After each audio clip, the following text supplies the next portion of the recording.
Halo semua, kami dari kelompok 2 ingin menjelaskan materi tentang pasar modal. Yuk, simak baik-baik videonya. Yang pertama, ada pengertian dari pasar modal. Menurut Tanda Lilin, definisi dari pasar modal itu merupakan tempat pertemuan antara pihak yang memiliki dana dan pihak yang membutuhkan dana dengan cara memperjualbelikan sekuritas atau instrumen finansial seperti saham, obligasi, derivatif, dan sebagainya. Selanjutnya saya akan menjelaskan apa aja sih manfaat dari pasar modal itu. Nah, pasar modal itu bermanfaat bagi negara maupun bagi masyarakat dan investor. Manfaat pertama pasar modal bagi negara yaitu sebagai sumber pendapatan negara. Pendapatan negara yang didapat dari pasar modal ialah berupa pajak. Setiap pajak yang dikenakan dalam transaksi itu akan masuk ke dalam kas negara dan tercatat sebagai pemasukan. Hal ini tentunya bisa menambah pendapatan negara. Yang kedua yaitu dapat membantu menjalankan roda perekonomian.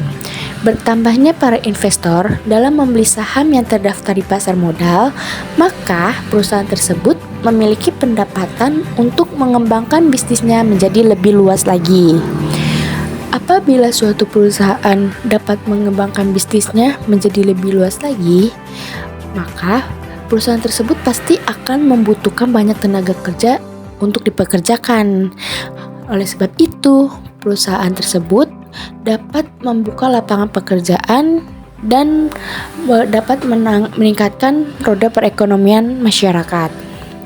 Yang ketiga yaitu menarik investor asing. Jika pasar modal dikelola dengan baik, maka investor asing akan tertarik untuk menanamkan modalnya di Indonesia. Dengan adanya investor asing, maka perusahaan tersebut dapat mengembangkan bisnisnya menjadi lebih luas lagi. Nah, seperti yang telah saya jelaskan sebelumnya, perusahaan yang bisa mengembangkan bisnisnya menjadi lebih luas lagi itu dapat membantu menjalankan roda perekonomian. Fungsi pasar modal bagi negara yang keempat yaitu untuk menjual obligasi. Melalui pasar modal, negara dapat menjual obligasi atau surat utang yang akan membawa keuntungan bagi mereka. Obligasi sebenarnya dapat diterbitkan oleh pemerintah atau lembaga lain.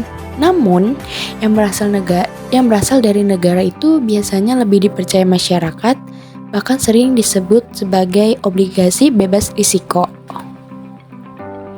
Lalu, selanjutnya, terdapat manfaat pasar modal bagi masyarakat dan investor.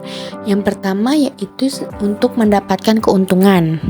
Sudah seharusnya salah satu tujuan dari berinvestasi itu adalah untuk mendapatkan keuntungan. Nah, keuntungan yang biasa diperoleh itu seperti dividen dari investasi di pasar modal dalam bentuk saham. Apabila saham yang kita investasikan nilainya semakin naik di pasar modal, maka semakin besar pula keuntungan yang akan kita peroleh. Yang kedua yaitu untuk menambah alternatif investasi.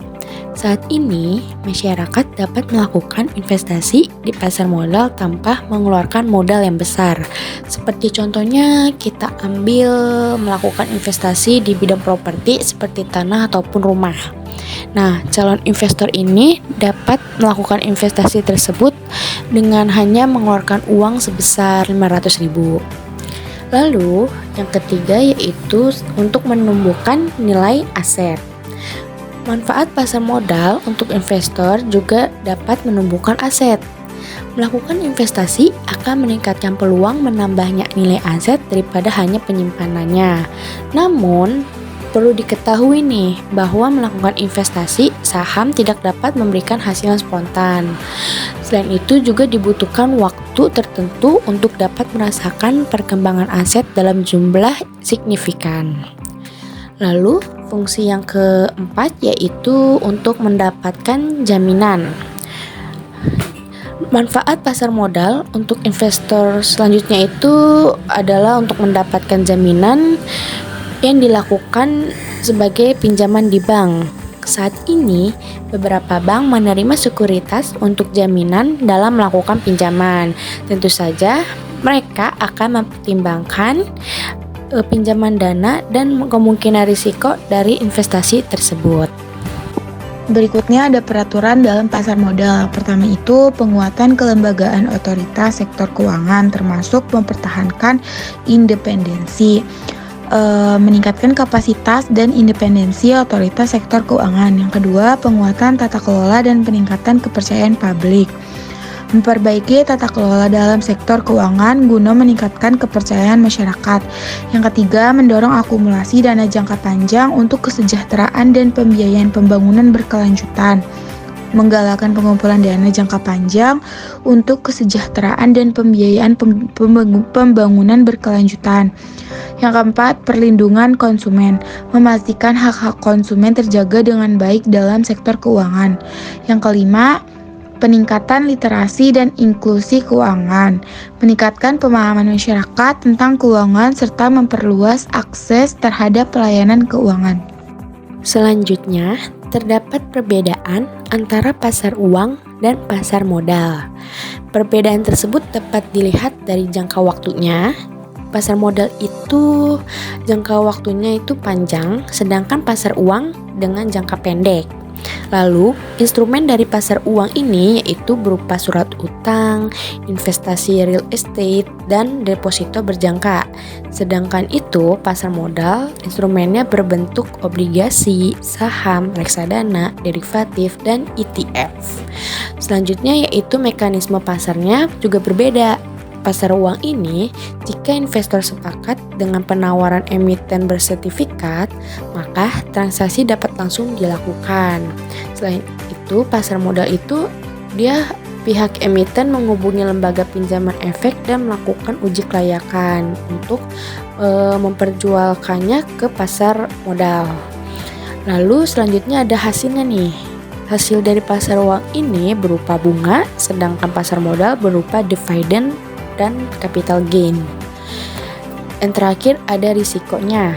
Pasar uang biasanya itu risikonya relatif tinggi, sedangkan pasar modal relatif rendah.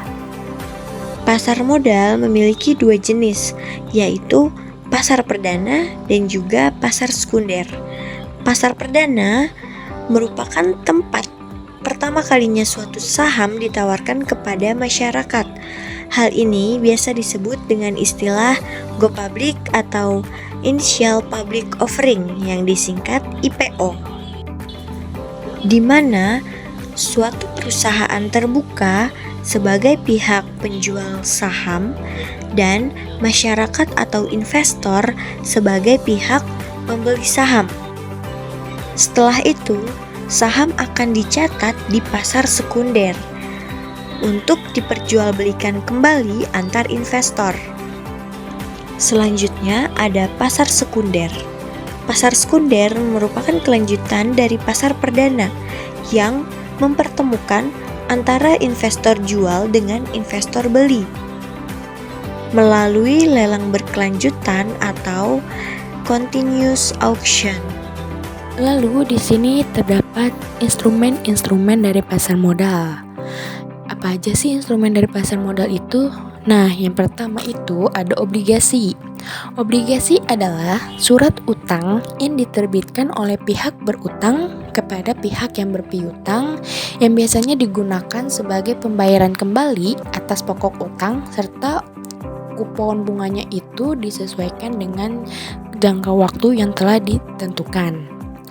Obligasi dapat dijadikan sebagai aset agunan atau jaminan saat seseorang ingin mengajukan kredit atau pinjaman ke bank maupun saat membeli saham pada bursa efek.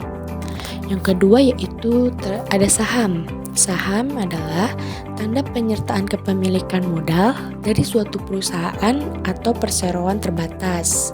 Nah, terdapat dua keuntungan yang dapat diperoleh investor dalam membeli dan memiliki saham. Keuntungan yang didapat yaitu ada dividen dan capital gain. Dividen merupakan pembagian keuntungan yang diberikan perusahaan dan keuntungan tersebut itu berasal dari perusahaan tersebut sendiri. Nah, sedangkan capital gain itu yaitu selisih antara harga beli dan harga jual. Yang ketiga ada reksadana. Reksadana adalah wadah investasi untuk mengumpulkan dana dari berbagai investor. Lalu, dana tersebut akan diinvestasikan kembali ke dalam beberapa bentuk instrumen seperti saham, obligasi, maupun properti. Reksadana ini dirancang sebagai sarana untuk menghimpun dana dari masyarakat yang memiliki modal, masyarakat yang mempunyai keinginan untuk melakukan investasi, namun masyarakat tersebut hanya memiliki waktu dan pengetahuan yang terbatas. Nah, yang keempat ada derivatif, yaitu kontrak keuangan yang nilai atau peluang keuntungannya berasal dari kinerja aset lain atau yang biasa disebut dengan underlying asset, yaitu aset finansial yang menjadi dasar penerbitan instrumen investasi. Nah, salah satu fungsi dari derivatif ini adalah untuk melindungi nilai terhadap perubahan kondisi pasar. Yang terakhir yaitu ada Exchange Traded Fund atau ETF adalah bentuk gabungan dari reksadana yang diperdagangkan secara luas. Jika pada umumnya pembelian reksadana dilakukan di bank ataupun perusahaan sekuritas, namun reksadana ETF itu bisa dibeli secara leluasa di bursa saham, tentunya dengan harga yang mengikuti kekuatan supply demand dan dari para investor. Selanjutnya ada pelaku pasar. Pelaku pasar terdapat 3 yaitu emiten, investor, dan bursa efek. Emiten merupakan badan usaha yang mengeluarkan kertas berharga untuk diperdagangkan. Sedangkan investor merupakan seorang individu maupun entitas yang mengalokasikan modal untuk memperoleh keuntungan finansial. Dan yang terakhir adalah bursa efek. Bursa efek merupakan penyelenggara sekaligus penyedia sistem atau sarana untuk mempertemukan pihak-pihak yang melakukan transaksi. Mekanisme transaksi di pasar perdana. Pasar perdana adalah tempat di mana efek-efek seperti saham dan obligasi diterbitkan dan dijual untuk pertama kalinya kepada publik. Yang pertama, persiapan IPO. Perusahaan yang ingin menerbitkan saham baru harus mempersiapkan dokumen-dokumen yang diperlukan. Yang kedua, penunjukan penjamin emisi. Perusahaan menunjuk penjamin emisi untuk membantu proses IPO agar berjalan dengan lancar. Yang ketiga adalah penentuan harga. Penjamin emisi dan perusahaan menentukan harga penawaran berdasarkan evaluasi nilai perusahaan dan kondisi pasar. Yang keempat ada pemesanan saham. Investor yang tertarik dapat memesan saham melalui penjamin emisi atau agen penjualan. Yang kelima, distribusi saham. Saham didistribusikan kepada investor yang telah melakukan pemesanan. Lalu yang terakhir ada pencatatan di bursa efek. Saham perusahaan dicatatkan di bursa efek seperti Bursa Efek Indonesia. Selanjutnya ada mekanisme transaksi di pasar sekunder. Pasar sekunder adalah tempat di mana efek-efek yang telah diterbitkan di pasar perdana dapat diperdagangkan oleh antar investor. Yang pertama ada pembukaan rekening efek. Investor harus membuka rekening efek di perusahaan sekuritas yang terdaftar. Yang kedua ada pelaksanaan transaksi. Investor yang ingin membeli atau menjual saham dapat memberikan perintah kepada pialang atau melalui platform trading online. Lalu yang ketiga ada proses matching. Sistem perdagangan akan mencocokkan perintah jual beli berdasarkan harga dan waktu perintah. Lalu ada penyelesaian transaksi. Proses ini melibatkan transfer saham dari penjual ke pembeli dan pembayaran dari pembeli ke penjual. Lalu yang terakhir ada konfirmasi transaksi. Investor menerima konfirmasi dari perusahaan sekuritas tentang transaksi yang telah dilakukan. Selanjutnya ada kelebihan serta kekurangan. Kelebihan yang pertama merupakan sarana investasi untuk mendapatkan keuntungan. Bila mana kita menginvestasikan modal yang kita punya, pastinya kita memikirkan seberapa banyak keuntungan yang akan kita peroleh. Dan yang kedua, indikator perkembangan ekonomi suatu negara. Perkembangan ekonomi suatu negara bisa dikatakan maju jika investasinya berjalan dengan baik. Dan yang terakhir adalah kekurangan. Di balik keuntungan tadi, juga ada kalanya beresiko menghasilkan atau menimbulkan kerugian. Dan yang terakhir adalah belum menyentuh seluruh lapisan masyarakat. Pasar modal baru dikenal di masyarakat menengah ke atas. Sedangkan masyarakat menengah ke bawah umumnya belum mengenal istilah, cara kerja, prosedur yang ada di dalam investasi. Yang terakhir yaitu ada studi kasus korupsi Asabri. Identifikasi masalahnya, yang pertama, apa yang terjadi? Yang terjadi yaitu kasus korupsi Asabri. Lalu, siapa pelaku kasus tersebut? Pelaku dari kasus tersebut yaitu Beni Cokro Saputro. Selanjutnya, di mana kasus tersebut terjadi? Kasus tersebut terjadi di PT Asuransi Sosial Angkatan Bersenjata Republik Indonesia atau Asabri. Selanjutnya, kapan kasus tersebut terjadi? Kasus korupsi tersebut terjadi pada hari Senin tanggal 16 Agustus tahun 2021.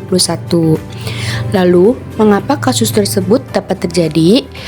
Kasus tersebut terjadi karena terdapat kesalahan penempatan saham dan reksadana yang dilakukan oleh manajemen lama perusahaan. Dan terakhir, bagaimana kasus tersebut dapat terungkap? Kasus tersebut terungkap bermula dari kesepakatan para pejabat PT Asabri untuk melakukan investasi secara ilegal menggunakan dana perusahaan. Lalu selanjutnya di sini terdapat solusi dari masalah tersebut, yaitu salah satu solusi yang dapat dilakukan ialah mempercepat rencana peleburan Badan Penyelenggara Jaminan Sosial Ketenagakerjaan atau yang biasa disebut dengan BPJS TK atau BP Jamsostek dengan PT Asabri atau Persero dan PT Taspen atau Persero. Sekian video materi dari kelompok kami, kurang lebihnya mohon maaf dan jangan lupa untuk like, comment, and share video kami. Terima kasih.